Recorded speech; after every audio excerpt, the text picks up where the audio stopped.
Hello guys, আপনারা অনেকে ভাবতেছেন এই জায়গাটা কোথায়। আসলে এটা হচ্ছে খুব পরিচিত একটা জায়গা, রিসেন্টলি ভাইরাল হয়েছে, মিনি কক্সবাজার। আমি এতক্ষণ মিনি কক্সবাজারেই ছিলাম, এখন আপনার হচ্ছে রাজি আছি। এদিকে শুধু পানি আর পানি ভাই। মানে ঢাকা থেকে যদি আপনারা আসেন, এখানে যদি কিছুটা সময় পার করেন না ভাই, তাহলে অনেক শান্তি পাইবেন। যা বোঝা যাইতেছে যে আমি আসলাম, আচ্ছা ঘুরতেছি, দেখছেন কত পানি, চারোদিকে শুধু পানি আর পানি। এই যে দেখেন এখানে ছোট ছোট বাচ্চারা মনে করেন বাতাস বাতাস খাওয়ার জন্য মনে আসছে, যা বোঝা যাইতেছে, দেখছেন। আসলে ঢাকা শহরে এরকম পরিবেশ পাওয়াটা খুবই কষ্টকর, এরকম পরিবেশ নাই। আরে তোমরা কোথায় গেছিলা সবাই? তোমরা কই ছিলা তখন? পানিতে ছিলা?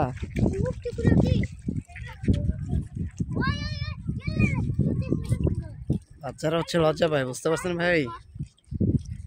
তো দেখেন এত সুন্দর জায়গা, মানে বলার বাইরে। মানে আপনারা ক্যামেরায় দেখতেছেন তো, আমি ওইভাবে ভালোভাবে উপস্থাপনা করতে পারতেছি না হয়তো ভাই ক্যামেরায়। সরাসরি আসলে জায়গাটা মানে এত ভালো লাগবে আপনাদের দেখতে। আমি একটু দেখাই আপনাদেরকে, দেখেন চারপাশটা দেখেন, পানি আর পানি। কোনো জায়গায় মনে করেন রাস্তা নেই, যেটা রাস্তা ছিল যে দেখাই, এই রাস্তাটা হচ্ছে আপনার পানি দিয়ে পুরো ডুবে গেছে। যেই কারণে হচ্ছে মানুষ হচ্ছে এখন এই কি মানে ট্রলার দিয়ে যাতায়াত করে। আগে অটো দিয়ে এখানে আসা যেত, এখন এখানে আসা যায় না। দেখেন সুন্দর জায়গা আর কি। আমি আপনাদেরকে দেখাচ্ছি, আমি এতক্ষণ মিনি কক্সবাজারেও ছিলাম, ওইখানে ভিডিও ফুটেজগুলো দিয়ে দিচ্ছি আপনাদের, একটু দেখেন।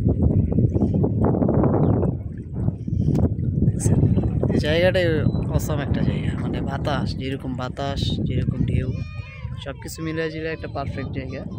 মানে সময় কাটানোর জন্য একটা ভালো একটা জায়গা, মন ভালো হয়ে যাবে ভাই আপনারা যদি এখানে আসেন।